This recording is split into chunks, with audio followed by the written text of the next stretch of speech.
Tonight, Donald Trump threatens to obliterate Iran, even as some in his team suggest they could reach a deal. These folks are appearing more reasonable than perhaps some of the previous leaders who are now no longer on planet Earth. Talk of diplomacy overshadowed by destruction and a surging cost of oil being felt around the world. It's a way they could potentially fund wars against the United States. How Iran is making millions each day the fighting drags on. Air Canada's CEO announces his retirement just days after calls for his resignation. It's the right decision at the right time. Why the airline says now is the time.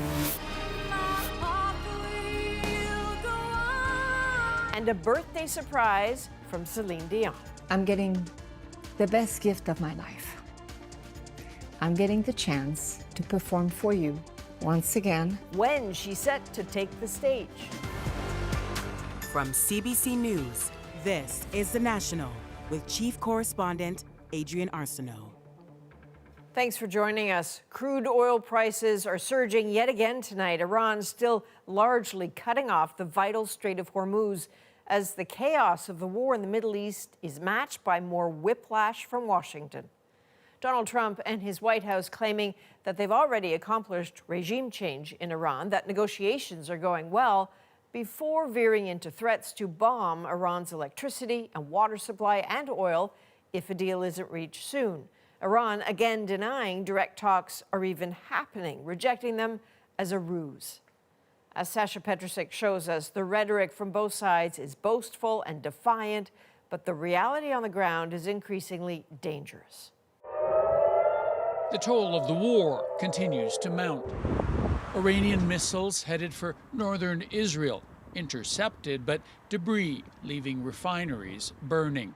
As images emerge of another target, a U.S. surveillance jet worth hundreds of millions of dollars, destroyed by an Iranian attack on Friday. And in Tehran, Israeli airstrikes hit what Israel calls military infrastructure, as apartment blocks crumble. Who says they don't bomb civilians? This woman tells Iranian state TV.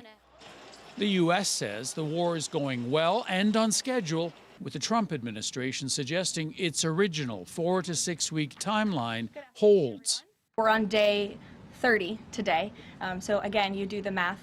The administration also boasting that it's bombed Iran into talking and negotiating on Washington's terms. These folks are appearing more reasonable behind the scenes privately in these conversations than perhaps some of the previous leaders who are now no longer on planet Earth because they lied to the United States. In an online post, Donald Trump emphasizes serious discussions with a new, more reasonable regime. But then he threatens to completely obliterate all of Iran's electric generating plants, oil wells, and the strategic Karg Island, and possibly all desalinization plants if the Strait of Hormuz isn't open for oil tankers by next week. The full reopening of the strait is something the administration is working towards. But the White House briefing did not mention Hormuz as a core objective, despite oil prices surging, saying the real focus is denying Iran its weapons. In Tehran, officials repeated there are no direct negotiations with the U.S., calling American demands excessive, unrealistic, and illogical. Now, Pakistani mediators say they are passing messages between the two adversaries, with direct talks possible within a matter of days, Adrienne. And Sasha, if we put aside the talk about talks, it does seem that Iran continues to exert its control over traffic in the Persian Gulf.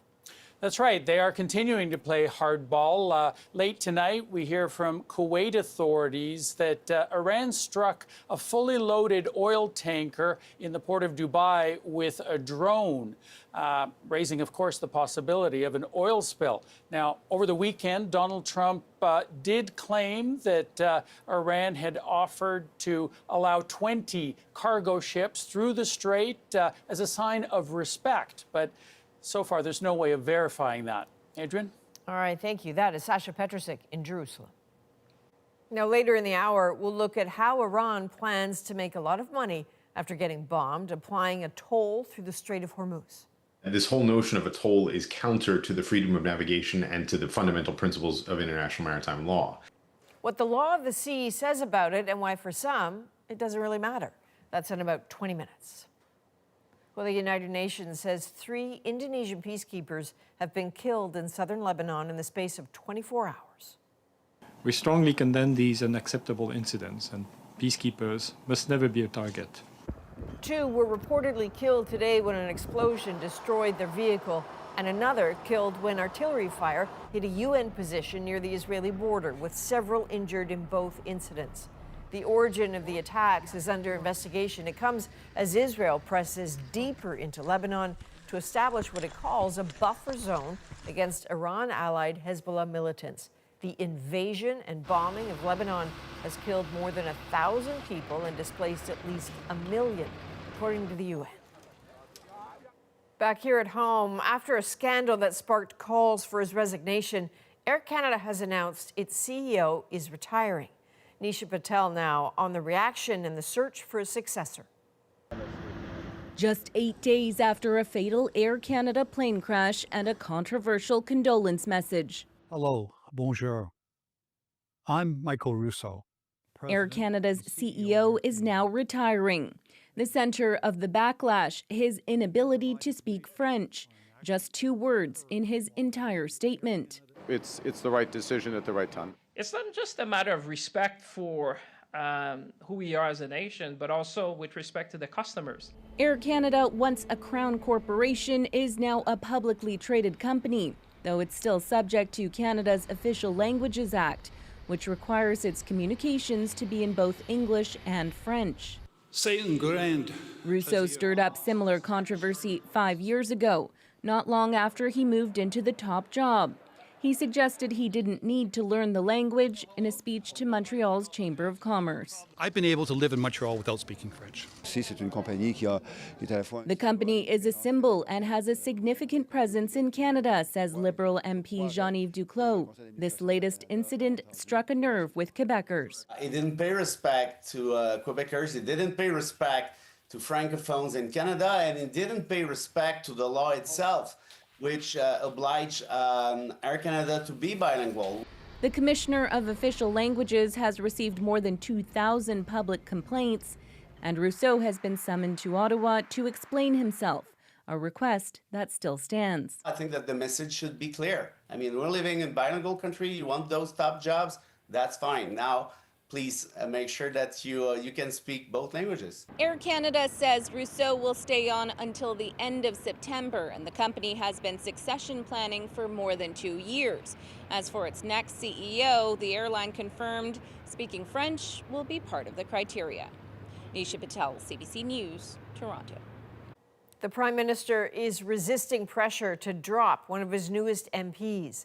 As Ashley Burke explains, this is happening after controversial comments highlighted the tension between Mark Carney's friendlier approach to China and Canada's support for human rights. Outside a Liberal Party fundraiser, protesters waiting for the Prime Minister's motorcade, demanding that Mark Carney let one of his new MPs go after Michael Ma, who's co-hosting the event, appeared to cast doubt about the existence of forced labor in China. Mr. Ma has apologized for his comments and directly and unequivocally recognized the seriousness of the issue. Ma abandoned the Conservatives in December to join the Liberals. Last week, he came under fire for challenging an expert speaking about a report into forced labor in China. Have you witnessed this yourself? Have you been there ever? I've been to China many times. Have you witnessed since forced labor 1979? Have you witnessed forced? Just a short answer. Have you witnessed forced labor? Afterwards, CBC News asked Ma to clarify his position. Do you believe there is forced labor in China? I believe there are forced laborers all over the world. What about China specifically? Well, all over the world. But China specifically? Sorry, I need to write. Ma later said sorry for coming across as dismissive on a serious issue. But some say the damage was already done. In China, he's now seen as a hero for having put me in my place. Welcome. Carney is trying to rebuild relations with Beijing. He cut a deal to allow tens of thousands of Chinese EVs into the country in exchange for China dropping duties on canola products. Do you believe there is forced labor in China? That effort in tension with criticizing Beijing. There are parts of China that are higher risk and therefore need to be diligenced, yes. The government needs to make a simple assessment. Is forced labor being used in the production of these products? Yes or no? If yes, then these products must be banned. The finance minister is headed to China on Tuesday to try and build on Carney's visit. He says he will raise the issue and publicly condemn forced labor around the world, but didn't specifically name China. Ashley Burke, CBC News, Ottawa. Canada's internal trade ministers met today to talk about lowering barriers between provinces and territories. And Dominic LeBlanc says progress is being made, including with respect to labor, mobility, and direct-to-consumer alcohol sales. We have made precise commitments to achieve specific results for Canadians over the next number of months. LeBlanc was also questioned on Canada-U.S. trade talks. He says conversations with his U.S. counterparts remain productive and that Canada's position on the war with Iran hasn't been an impediment. Canada Post says it is moving forward on the federal government's instructions to eventually end door-to-door mail delivery as it struggles financially. It says it is now reaching out to unions about plans to convert more addresses to community mailboxes, and we'll talk to municipalities next. Ontario and the federal government are spending billions of dollars to try to jumpstart new home construction in the province. They're hoping to entice builders with some lower development fees.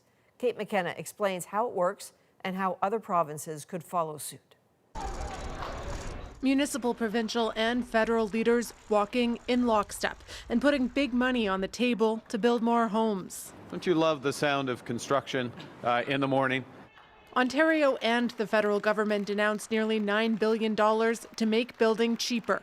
Together, we're getting shovels in the ground on hundreds of thousands of new homes and making homes more affordable. The money earmarked to help cut municipal development charges by as much as half. Those are costs paid by builders for things like roads, water, and sewers, causing prices to skyrocket. If you don't cut DCs, you aren't getting any money. I'll simplify that. But if you do, we will be there to support you. Most of the funding will cover infrastructure costs for municipalities that lower these charges. With this new agreement, my gosh, both for the federal and the provincial government, watch out. If we can get the money flowing. During last year's election, the federal Liberals promised to cut these fees in half. This deal with Ontario is a step in that direction. Today is a great announcement for speeding things back up again. The housing minister told CBC News' Power and Politics it's up to provinces to enforce that municipalities actually lower costs. Well, basically, it's a package deal. So the infrastructure investments will come to those local governments that are reducing their development charges, and the provinces are responsible for tracking that. This move a week after another joint announcement temporarily scrapping the sales tax on new Ontario builds valued up to $1 million. They're putting in some very good policies here. It's still not going to get us to the 500,000 homes a year that they promised, but it's going to get us a little bit closer. But Conservatives say Ottawa isn't moving fast enough, and this deal only benefits Ontario. They do very pretty photo ops, and it seems really good, but the results just are not there. The federal government says more deals with other provinces are coming, as long as they're willing to match federal funding. Kate McKenna, CBC News, Ottawa. We are now less than 2 days away from when Artemis II could finally blast off, carrying a Canadian astronaut around the far side of the moon for the first time in history. Karen Pauls with what NASA is watching for now and what you can expect in the days ahead. The countdown to launch has officially begun for NASA's Artemis II mission to the moon. Our countdown clock picked up just a little bit ago and began counting at 4:44 p.m. The first launch opportunity opens on Wednesday, a 2-hour window starting at 6:24 p.m. Eastern Time. The big factor, weather. Despite high wind and clouds in the forecast, NASA's optimistic. When I see an 80% chance of go, in a 2-hour window, I feel pretty good about our chances. If the weather doesn't cooperate, they can try again every day until April 6th. This mission has already been delayed twice for mechanical reasons, but with repairs done, officials are confident. The vehicle's ready, the system is ready, the crew is ready. The 10-day mission will send the 4 astronauts further from the Earth than anyone has ever gone, about 7,400 kilometers beyond the far side of the moon, with Earth nearly 400,000 kilometers in the background. Their return through the Earth's atmosphere also expected to be the fastest ever. Pilot Victor Glover will become the first person of color to head into deep space, Christina Cook, the first woman, and Jeremy Hansen, the first Canadian. He's bringing along Indigenous teachings. I'm wearing a Canadian patch here that was designed by an Anishinaabe artist, and it just represents some of the beauty of Indigenous culture and their perspective on the moon. The Indigenous artist who designed it is thrilled. All of this world to recognize the Indigenous knowledge and to share it with the world. This mission is meant to prove the Orion spacecraft's life support systems can sustain crew for an eventual landing on the moon. That's now scheduled for 2028. The ultimate goal? Exploring Mars. But for now, the focus is on getting this mission off the ground. Karen Pauls, CBC News, Winnipeg. And our special coverage of that mission begins on Tuesday. Ian will be hosting from the Kennedy Space Center, and we are poised for in-depth, continuous coverage whenever the launch happens.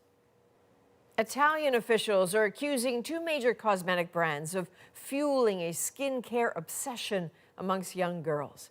As Yasmin Renea shows us, the trend, driven by viral social media videos, is now under the microscope.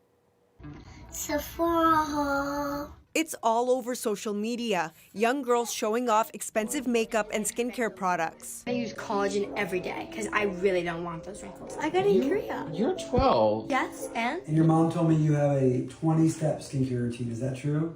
basically, yeah. The craze now prompting Italy's competition authority to investigate global beauty brands Sephora and Benefit Cosmetics, accusing them of trying to sell anti-aging treatment to kids, some 10 or younger. The companies appear to have adopted an insidious marketing strategy, the regulator says, fueling an obsession with skincare among minors. It's really hard for young people to be able to tell where sponsorship or branding ends and where authentic content starts. Among the alleged practices, companies using young influencers to promote their products, sometimes without clear indication they're being compensated. There's supposed to be labels on these ads, but we're finding that a lot of times ads aren't labeled. Dermatologists warn some products are harsh and are not meant for children. 486 is the rest. Thank you. Still, many parents, including here in Canada, are spending hundreds of dollars on products for their young kids. I never really touched skincare until I did get TikTok. It kind of worries me because I think you shouldn't be thinking about, skincare and how, if you want to use the kid makeup for fun, if you're 10, that makes sense. They don't really need it until they're older. In Canada, rules around advertising age-restricted products like nicotine or alcohol to children are clear. But one expert says anti-aging skincare products are more of a gray area, something they say Canada may need to address in the near future. Yasmin Ranea, CBC News, Vancouver. There are new guidelines for Canadian doctors to change how they treat heart and brain conditions. Many people aren't aware that if they have heart disease, they are potentially at risk for having a stroke or cognitive impairment. Okay. But is that realistic for the healthcare system?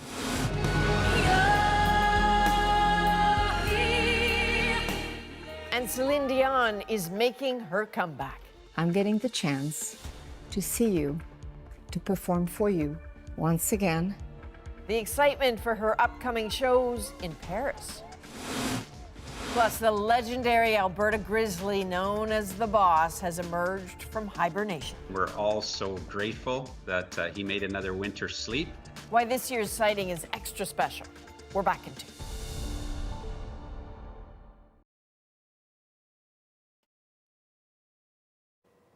New guidelines for Canadian doctors are linking heart health to brain health, urging a more integrated approach to screening and care. But as Jennifer Lagrassa reports, while it's a welcome update for many, not everyone is convinced it goes far enough. What a great day. There's not a cloud anywhere. When she was only 38 years old, Patrice Lindsay had a stroke. I went from being normal and healthy to not being able to move any of my left side, not being able to speak. Anybody who's already experienced... It was caused by a blood clot in her brain. She was at higher risk because of a hole in her heart, doctors later discovered. Recent research suggests she's also at greater risk for dementia. Helping to promote the connection between the heart and brain is so important to me. It always has been. Now, at 62, she helped draft a new guideline for Canadian doctors alongside a panel of experts focusing on the link between the heart and the brain. I think many people aren't aware that if they have heart disease, they are potentially at risk for having a stroke or cognitive impairment. The 11 recommendations include checking patients with an irregular heartbeat for dementia, testing those with heart disease for depression, and intensely treating high blood pressure to lower the risk of dementia. It will help providers identify things earlier and initiate treatment earlier. This family doctor worries screening will be a time-consuming challenge and thinks the guidelines left out a key issue that impacts both heart and brain health. A future recommendation should address diabetes, which is common, treatable, and preventable. While Lindsay wants this to change doctors' approach to heart issues, she also hopes it educates patients. It's important that people with any of these conditions be aware of the relationship and start asking and start advocating for themselves. Being so nice and sunny out, we thought we'd barbecue. Knowing that the sooner they can identify an issue, the better chance they have of keeping it at bay. Jennifer LaGrassa, CBC News, Windsor, Ontario. Céline Dion is returning to the stage in Paris. I love you all, and I'll see you soon. The details behind a comeback that is years in the making. And is Iran profiting off its oil blockade in the Strait of Hormuz? If Iran finds this new source of revenue, that hurts U.S. policy. The high costs some are paying to get oil moving and what it means for the future of the key shipping route. The National breaks down the story shaping our world. Next.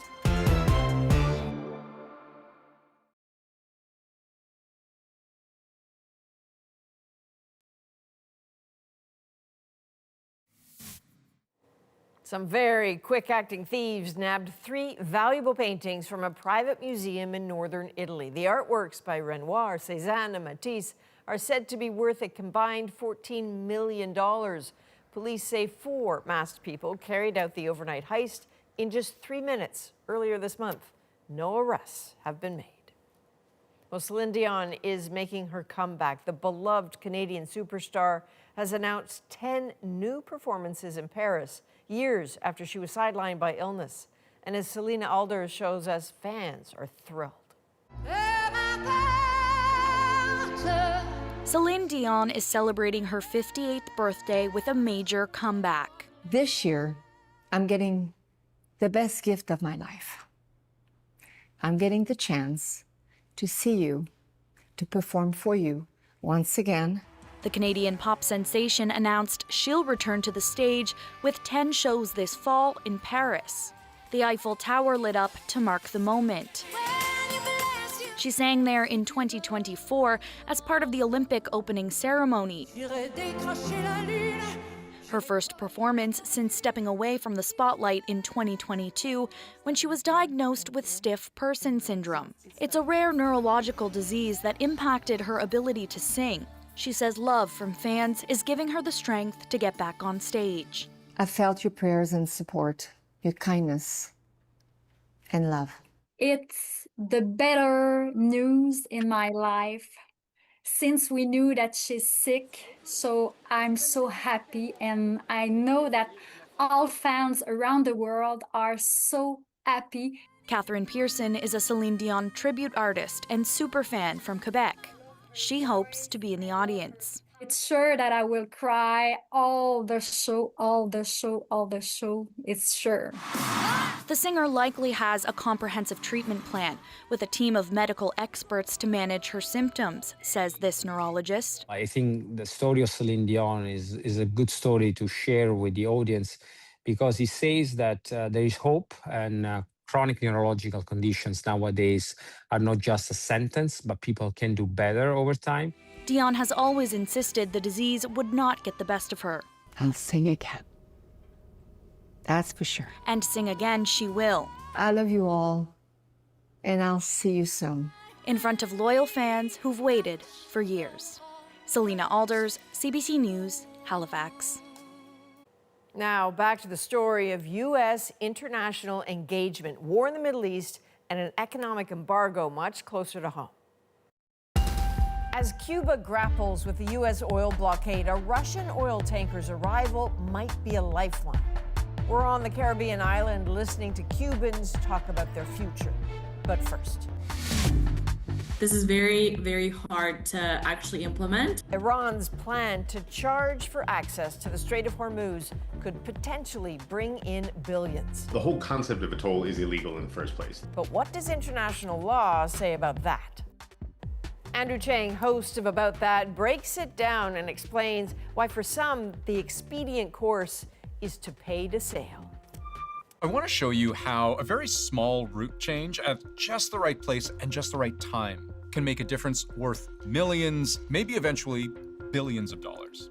Up until only a few weeks ago, this is how 1/5 of the world's oil supply traveled from the Middle East to world markets through the Strait of Hormuz, until Iran, under attack from the US and Israel, shut it down. But since then, the world has noticed ships, more and more as the weeks go by, transiting a slightly different route, squeezing through this tiny waterway only a few kilometers wide. I want to make one thing very clear. Any ship traveling this route is traveling deep into Iranian coastal waters, which means Iran decides whether any of these ships make it through in one piece. So there is, according to more and more reports, a toll, payment for safe passage, the regime extracting money from a global oil economy that is increasingly desperate to get product moving again. One of 2 reported tolls went as high as $2 million for one ship. Let's talk about how lucrative this might be for Iran and just what kind of leverage it has.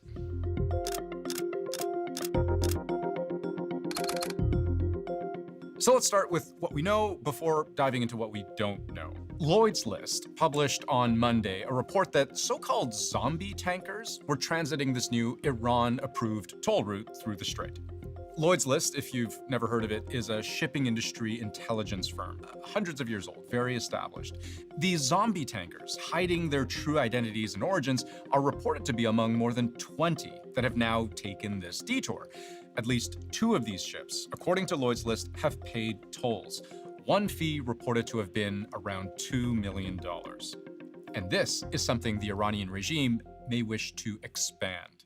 It has reportedly considered and discussed the idea of making these tolls permanent.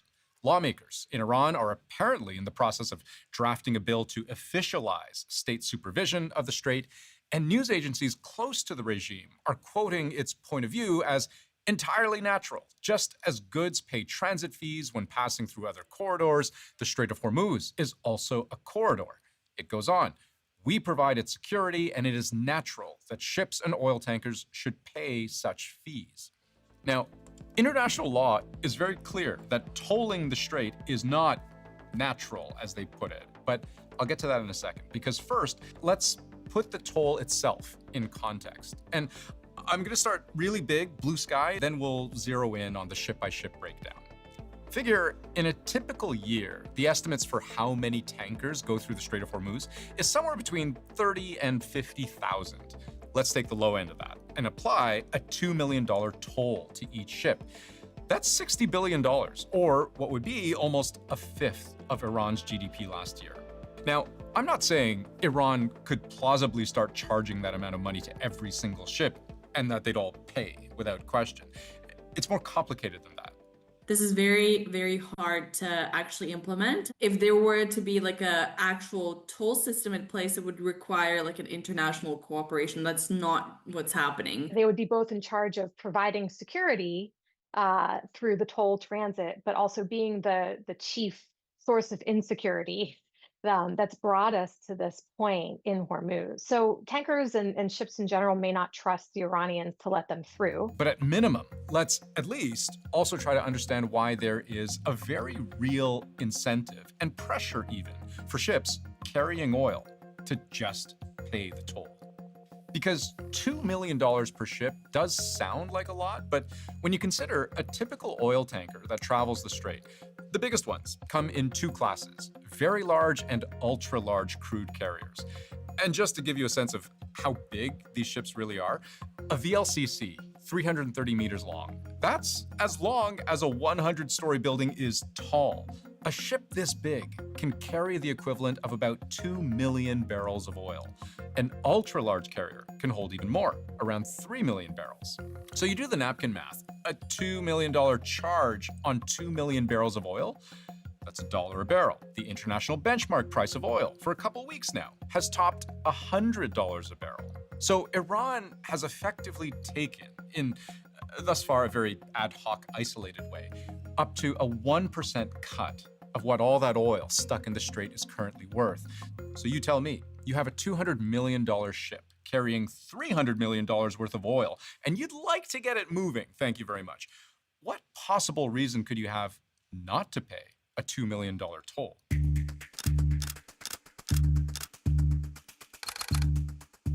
We can answer this question, why not pay a pittance to Iran to sail the strait, with two very simple words. It's illegal.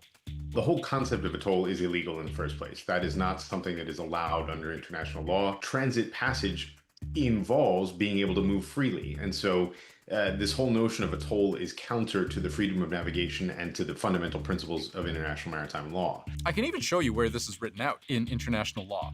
It's this UN provision, which governs international straits like the Strait of Hormuz. States bordering straits shall not hamper transit passage.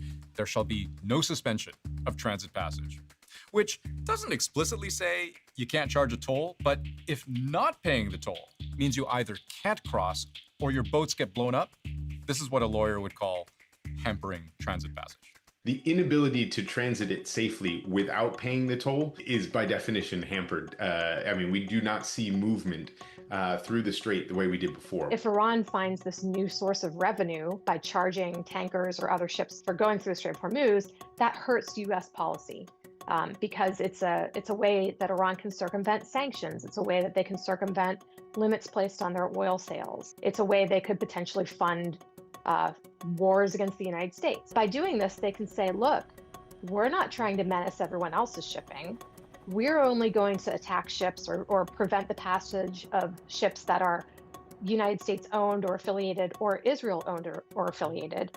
And the rest of the world, you know, we don't want to cause problems for you. And so it can help get countries back on their side in some ways if Iran's promise not to attack shipping is actually upheld. The overarching worry here for anyone who's not on Iran's side is that what we're seeing play out here in the Strait of Hormuz is Iran's immense leverage.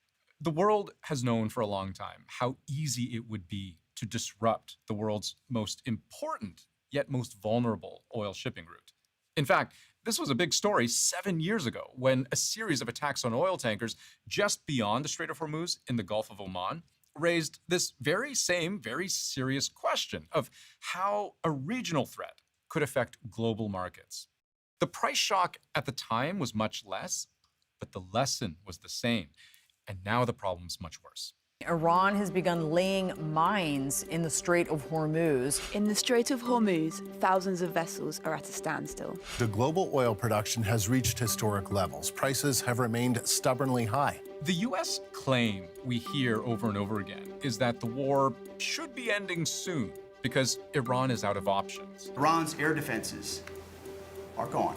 Their command and control is shattered, their top leaders hiding in underground bunkers, while their mid-level commanders are being crushed in the field. You're beginning to see the regime look for an exit ramp. The Iranian regime refused to understand they have already been defeated and refused to come to a deal. But it's that last part. But they refuse to come to a deal, where it's helpful to read between the lines. If Iran hasn't yet agreed to a deal, it's because they still have cards to play.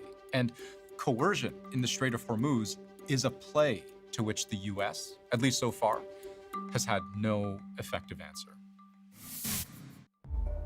Coming up, under increasing U.S. economic pressure, we look at how difficult daily life has become for most Cubans. Del fondo vemos la oscuridad Cubans tell Jorge Barrera what they think about their future. Next.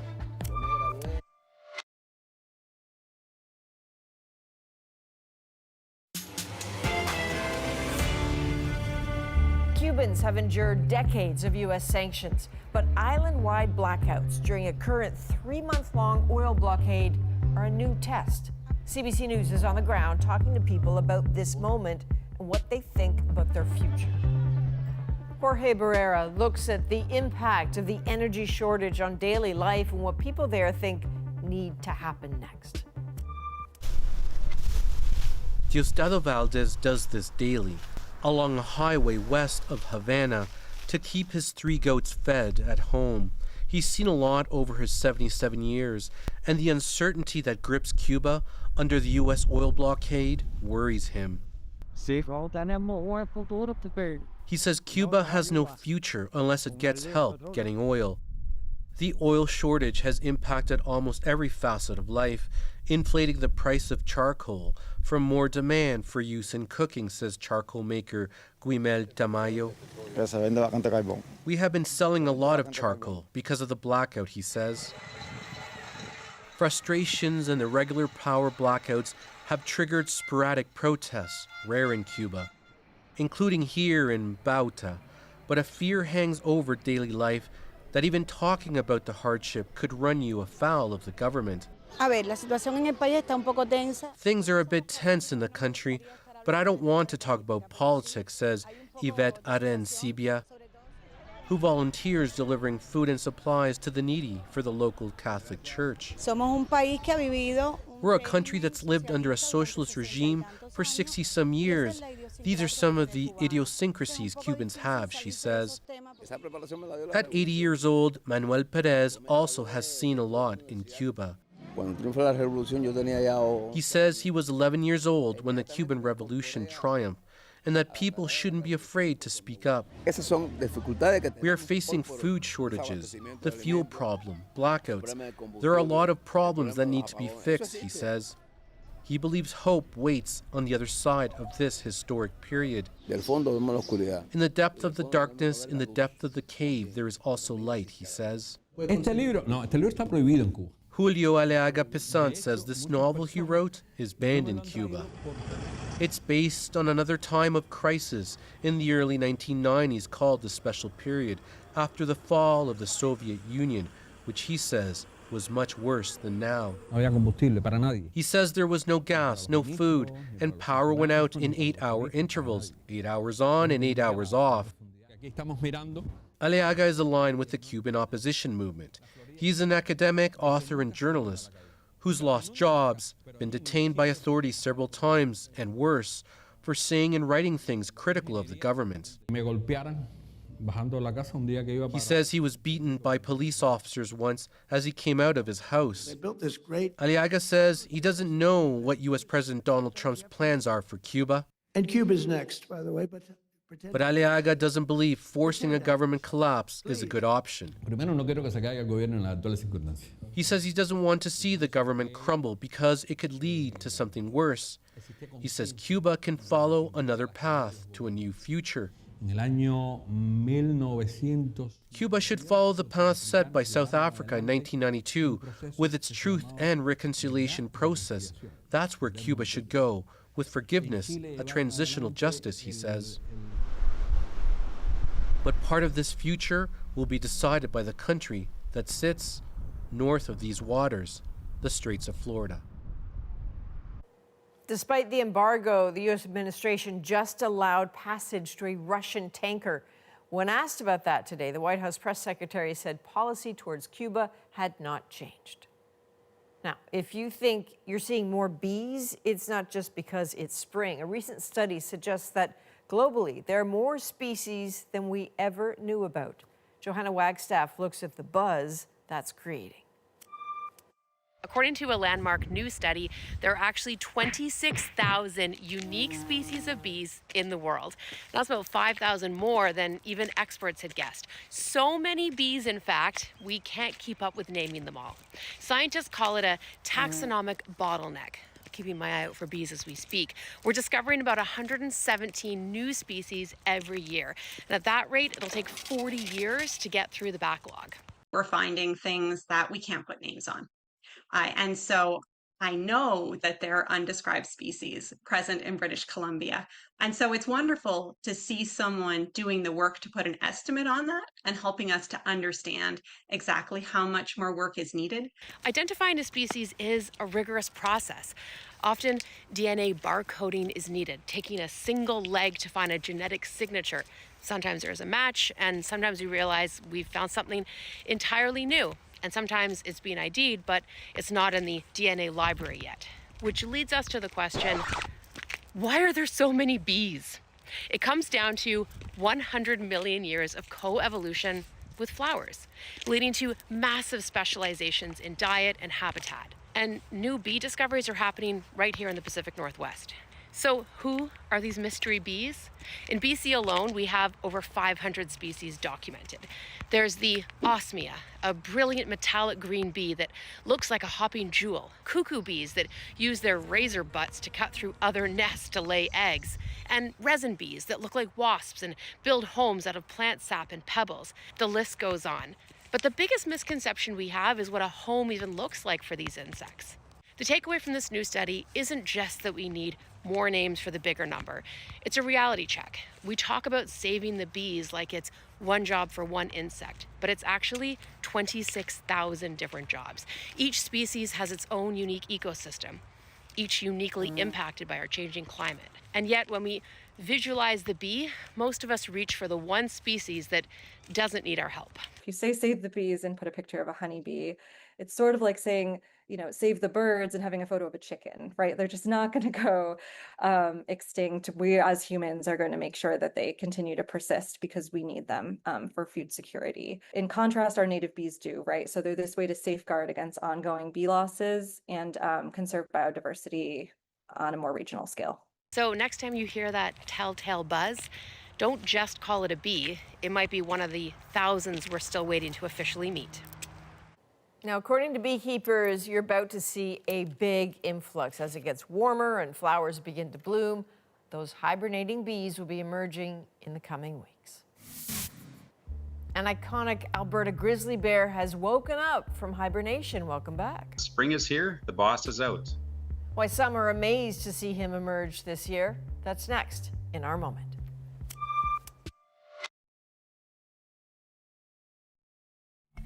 You're looking at a bit of a celebrity in Alberta. This is Banff's legendary grizzly bear known as the Boss, waking up from hibernation. So locals have been following the Boss for years. So have we. You've probably seen him here before. And now that he's in his old age, some are worried about his health. So every sighting of the Boss is extra special. This year's rise from hibernation makes our moment. Spring is here, the boss is out. The boss made his annual debut by coming out of hibernation. We're all so grateful that he made another winter sleep. It's always a little bit worrisome. Given that he's 28 years old, a bear that age can start to struggle a bit to find food. You're always worried, will he be healthy enough to go through that big sleep? He looks really great again. So he had a good sleep. He's called the boss just because of his dominance. He's got a reputation of taking on competitors. He's actually been hit by the train and survived. In the springtime, this bear just walked up and down the valleys looking for girlfriends. He has been able to father 50% of the cubs in the valley. He's lived a lifestyle and a life that few bears get to live. The boss and I have a pretty special relationship. He tends to find me when he wants to be famous, I guess. Local people have gotten to know him. Anything with the boss, we celebrate. He's almost like an elder. He deserves a huge amount of respect. He's a legend in his species. We're so happy to have him back. Yeah, admire, do not approach. So the thing is, grizzlies in the wild can maybe live to around 30, but they tend to die at around 10, apparently, because of human activity. So the fact that this big guy is 28 years old is pretty impressive. Well done, you. From all of us at The National, thanks for being with us. I'm Adrienne Arsenault. Take care.